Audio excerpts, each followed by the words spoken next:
Welcome back, everybody, for another deep dive. This time, we're going to be tackling a topic that is truly legendary. It's the Philosopher's Stone. Ooh.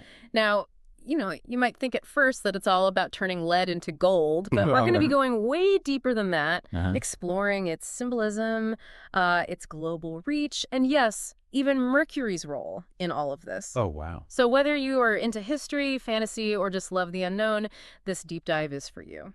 I think one of the things that I find so fascinating about the Philosopher's Stone is it's not just a Western idea. It pops up in cultures all over the world. Yeah. I mean, what does that say about us, you know? Yeah. There's something there. Okay, so let's rein it in just a little bit. Okay. Before we start globetrotting, let's just start with the basics. What exactly is the Philosopher's Stone? Well, Philosopher's Stone is described in a lot of these alchemical texts as this elusive substance. It has two major powers. One is transmutation, and that basically means turning base metals like lead into gold.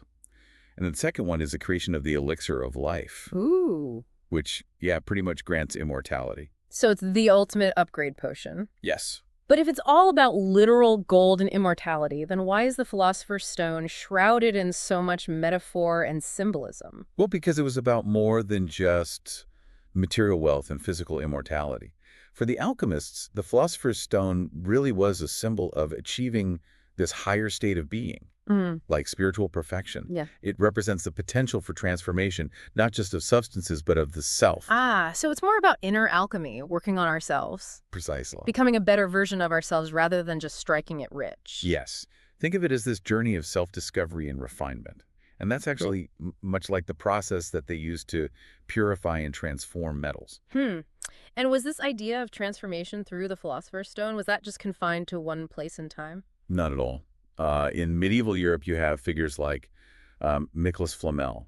Now, he was an alchemist that supposedly discovered the secrets of the stone and achieved immortality. Wow.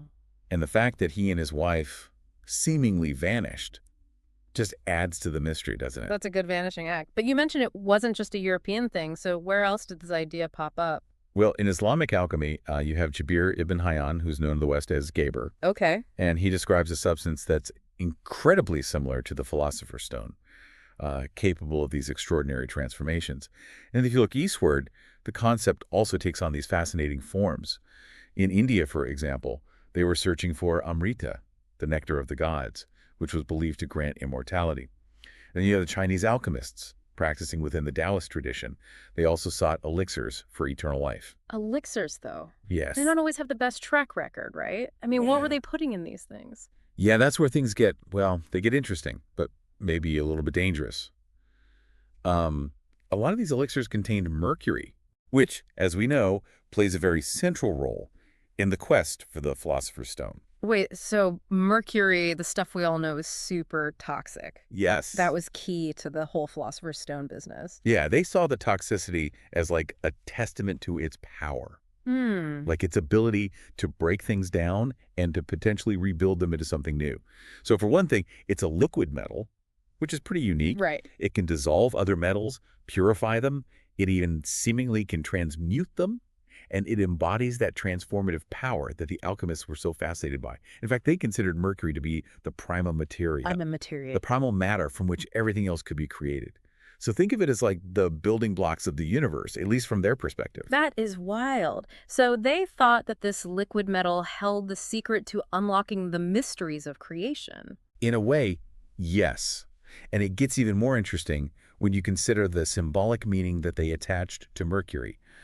You see, it exists in this dual state, both liquid and solid, volatile and fixed.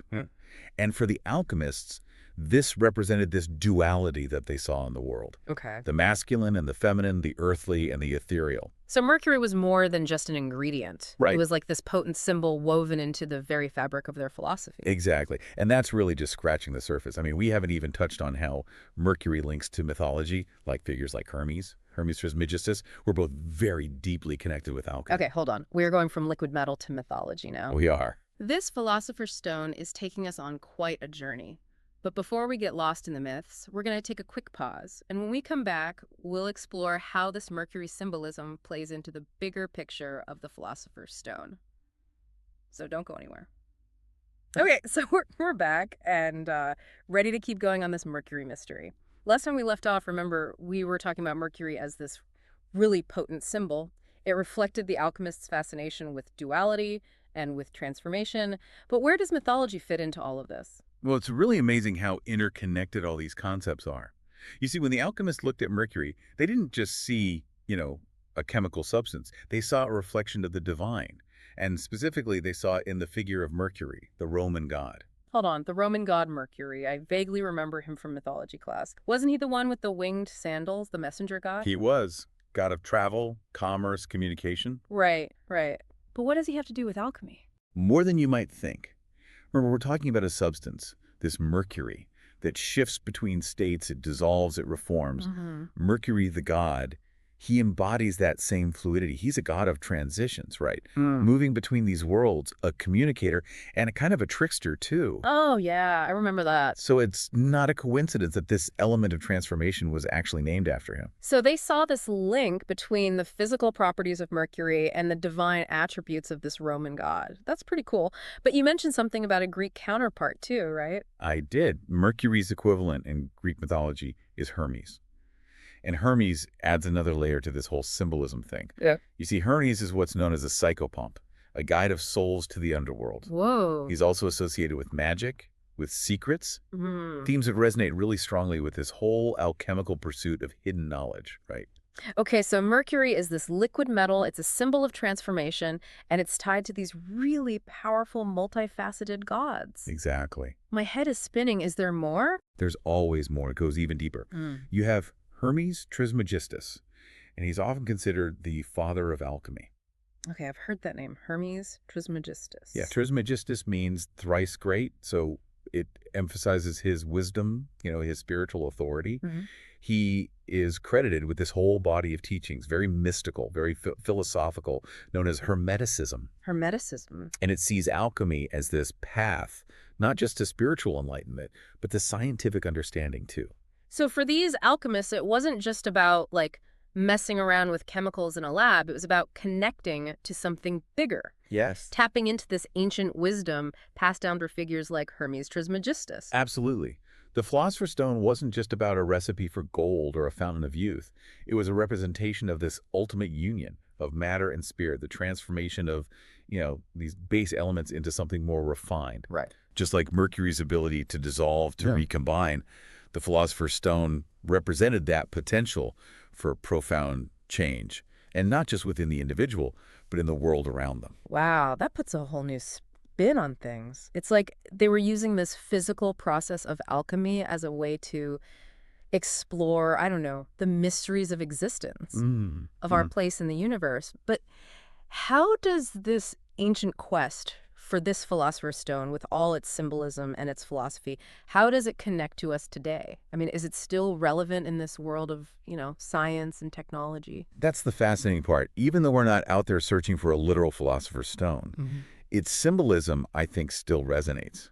For some people, it might be just a relic of the past, a cool chapter in the history of science, right? Right. But for others, I think it holds this very timeless appeal. Think about it, this idea of transformation, Yeah. of reaching our full potential, of striving for something more. These are desires, I think, that are universal. They transcend time, they transcend culture. So it's less about achieving literal immortality and more about this ongoing process of becoming a better version of ourselves. Exactly.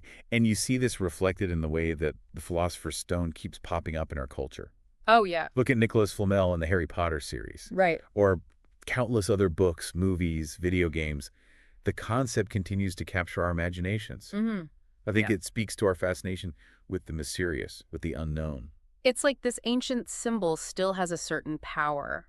It's a reminder that transformation is possible, even if we're not turning, lead into gold in our basements. But what kind of transformation does the Philosopher's Stone represent for you personally? That's a great question.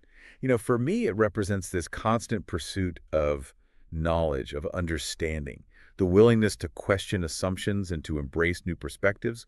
It's a reminder that there's always more to learn, Mm-hmm. more to discover, not just about the world, but about ourselves. What about you? What does the Philosopher's Stone make me reflect on? Well, I think for me, it's about that inner alchemy we talked about, Yes. that journey of self-improvement, Uh-huh. of facing our limitations and striving to overcome them. It's a reminder that we all have the potential for growth and change within us. And who knows, maybe there's a little bit of magic in that process too. It's really amazing how something like a mythical stone can lead to such a deep exploration of history and philosophy. Yeah, and even our own, like, personal journeys, too. Yeah. It really is amazing. It's a testament to the power of symbols. It is. They can connect us to something much larger than ourselves, spark our curiosity, Absolutely. inspire us to, look at the world in new ways. For sure. We've journeyed from medieval Europe to the heart of Islamic alchemy. We've explored these ancient myths, and we've even dipped our toes into, Harry Potter. We have. And through it all, the Philosopher's Stone has been our guide, It has. revealing all these layers of meaning, sparking some pretty fascinating conversations.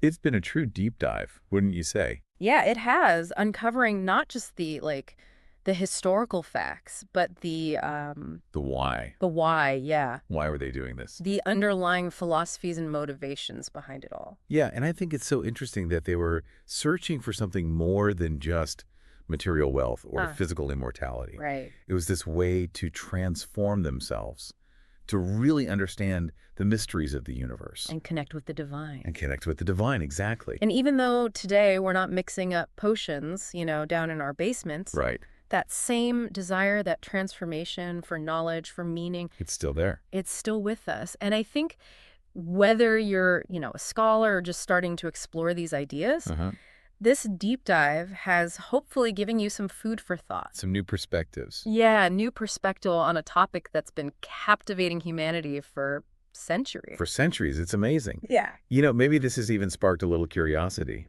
Maybe a desire to learn more about alchemy, mythology, or even, just your own journey of transformation. That's right. Maybe you'll even start looking at Mercury a little differently now. Right. Appreciate its properties, the symbolism. Yeah. Who knows? Maybe there's a little philosopher's stone in all of us. Maybe. That potential for growth and change. That spark. The spark of curiosity that drives us to learn and explore and become the best versions of ourselves. So keep searching, keep questioning, and keep that spark alive. And as always, thank you for joining us on this deep dive. Until next time, keep exploring, and may your journey be filled with fascinating discoveries. And who knows, maybe some unexpected transformations too.